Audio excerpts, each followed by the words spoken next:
Hello நண்பர்களே, நீங்கள் பார்த்துட்டு இருக்கிறது வாய்ஸ்டெக் சேனல். என்னுடைய நேம் சதீஷ். இப்போ நம்ம பார்க்க போகிற வீடியோ போக்கோவோட M3 பற்றி தான் பார்க்க போகிறோம். இந்த ஸ்மார்ட் ஃபோன் வந்து பார்த்தீங்கன்னா ஒரு லோ பட்ஜெட் ஸ்மார்ட் ஃபோன். இந்த ஸ்மார்ட் ஃபோனை லோ பட்ஜெட் கிங் கூட சொல்லலாம். ஏன்னா அந்த அளவுக்கு ஸ்பெக் வந்து பார்த்தீங்கன்னா பயங்கரமாக கொடுத்துருப்பாங்க.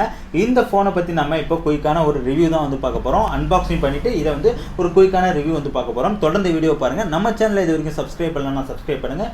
பக்கத்தில் இருக்கிற பெல் ஐகானை கிளிக் பண்ணி ஆல்னு ஒரு ஆப்ஷன் இருக்கும், அதை கிளிக் பண்ணிங்கன்னா நம்ம சேனலோட வீடியோஸ்லாம் உங்களோட ஸ்மார்ட் ஃபோனுக்கு நோட்டிஃபிகேஷனில் வரும். ஸோ மறக்காமல் கிளிக் பண்ணுங்கள். இப்போ நம்ம வீடியோக்குள்ளே போகலாம்.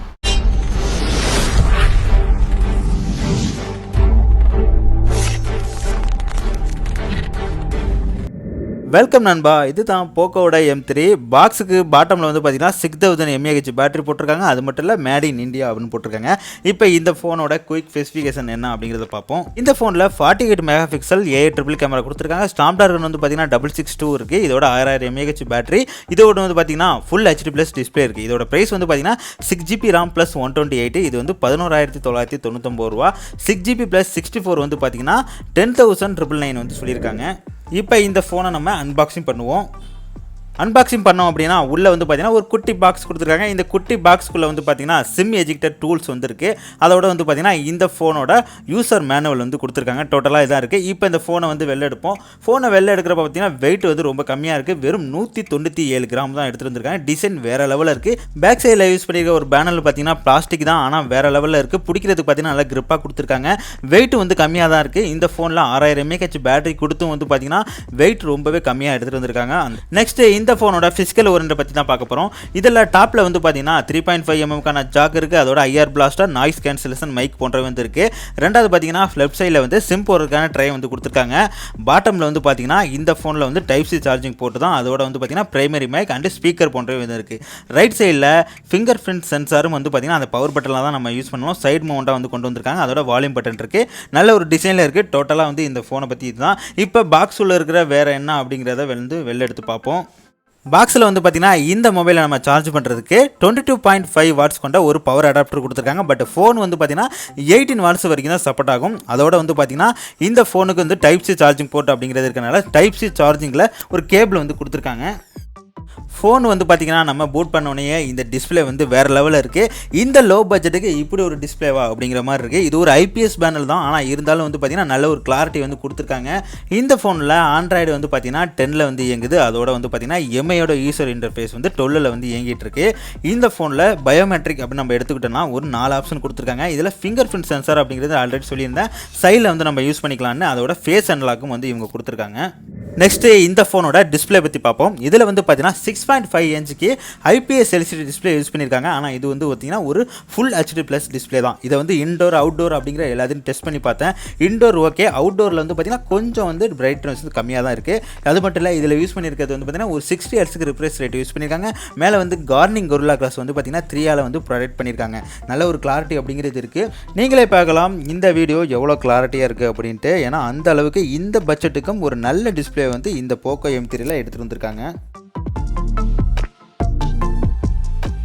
வீடியோட குவாலிட்டி எப்படி இருக்குது அப்படின்ட்டு நம்ம ஆல்ரெடி பார்த்தாச்சு. இப்போ வந்து பார்த்திங்கன்னா நம்ம ஆடியோட குவாலிட்டி எப்படி இருக்குது அப்படின்னு செக் பண்ணுவோம். இந்த மொபைலில் பார்த்திங்கன்னா டோட்டலாக வந்து 2 ஸ்பீக்கர் இருக்குது. ஒன்று வந்து பார்த்திங்கன்னா டாப்பில், இன்னொன்று வந்து பார்த்திங்கன்னா பாட்டமில் வந்து கொடுத்துருக்காங்க. எப்படி இருக்குது அப்படின்ட்டு நீங்களே கேளுங்க சவுண்ட் குவாலிட்டி.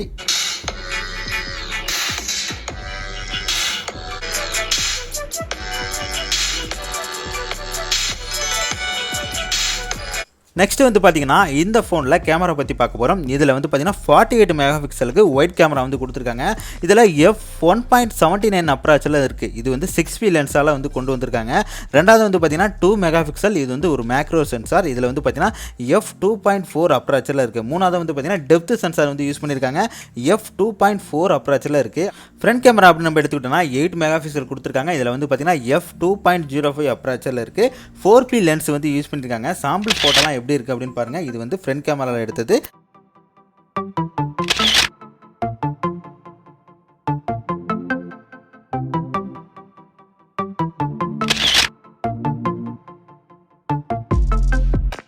நெக்ஸ்ட் பார்த்தீங்கன்னா இந்த ஃபோனோட ப்ராசஸர் பற்றி தான் பார்க்க போகிறோம். ப்ராசஸர்னு எடுத்துக்கிட்டோன்னா இதில் வந்து பார்த்தீங்கன்னா ஸ்னாப்டிராகனோட 662 அப்படின்னு சொல்லக்கூடிய ஒரு ப்ராசஸ் தான். 11nmக்கு வந்து பார்த்தீங்கன்னா இந்த சிப்பை வந்து வடிவமைச்சிருக்காங்க. இது ஒரு நல்ல சிப் தான். இந்த ஸ்மார்ட் பட்ஜெட்டுக்கும் வந்து பார்த்தீங்கன்னா ஸ்னாப்டிராகன் ப்ராசஸர் வந்து கொடுத்துருக்காங்க. ஒரு 15,000க்கு வாங்கினாலே வந்து பார்த்தீங்கன்னா மீடியா டெக்கை கொடுத்துட்ருக்காங்க இப்போ. ஆனால் இவங்க வந்து பார்த்தீங்கன்னா ஒரு கம்மியான ப்ரைஸுக்கும் ஒரு ஸ்னாப்டிராகன் ப்ராசஸர் கொடுத்துருக்காங்க. அப்ளிகேஷன்லாம் நம்ம ஓப்பன் பண்ணுறப்ப பார்த்தீங்கன்னா எந்த ஒரு லாகும் ஆகல, நல்லாவே வந்து ஸ்பீடாகவே ஓப்பன் ஆச்சு, நல்லாவே லோடிங் ஆகுது. நெக்ஸ்ட் வந்து பார்த்தீங்கன்னா இது 6GB RAM ப்ளஸ் வந்து பார்த்தீங்கன்னா ஸ்னாப்டிராகனோட 666 இருக்கனால நீங்கள் ஹை லெவல் கேம்லாம் விளையாடலாம்னு கேட்கலாம். ஆனால் ஹை லெவல் கேமுக்குலாம் இந்த மொபைல் வந்து ரொம்ப சப்போர்ட் ஆகுது. ஒரு நார்மலான கேம்ஸுக்கு வந்து ஓகே. மற்றபடி இந்த பப்ஜி ஃப்ரீ ஃபயர்லாம் வந்து விளையாட முடியுமான்னு கேட்டால் அதெல்லாம் கொஞ்சம் டவுட்டு தான். ரொம்பவே வந்து பார்த்தீங்கன்னா லாக் ஆகும். நெக்ஸ்ட் பார்த்தீங்கன்னா இந்த ஃபோனில் வந்து சைடில் தான் வந்து ஃபிங்கர் பிரிண்ட் சென்சார் அப்படிங்கிறது கொடுத்துருக்காங்க. நான் டெஸ்ட் பண்ண வரைக்கும் பார்த்தீங்கன்னா கொஞ்சம் வந்து டிலே ஆகுது, மற்றபடி ஓகே தான். கொஞ்சம் பார்த்தீங்கன்னா ஒரு 0.3 செகண்ட் வந்து கொஞ்சம் டிலே ஆகுது. ஓகே நண்பா, இதுதான் போக்கோட M3 பற்றி ஒரு அன்பாக்சிங் அண்ட் குயிக்கான ரிவ்யூ. இந்த வீடியோ பிடிச்சிங்கன்னா ஒரு லைக் பண்ணுங்கள், உங்கள் ஃப்ரெண்ட்ஸுக்கும் ஷேர் பண்ணுங்கள். உங்கள் ஃப்ரெண்ட்ஸ் இந்த மொபைல் வாங்கணும்னு நினச்சாங்கன்னா அவங்களுக்கு யூஸ்ஃபுல்லாக இருக்கும்.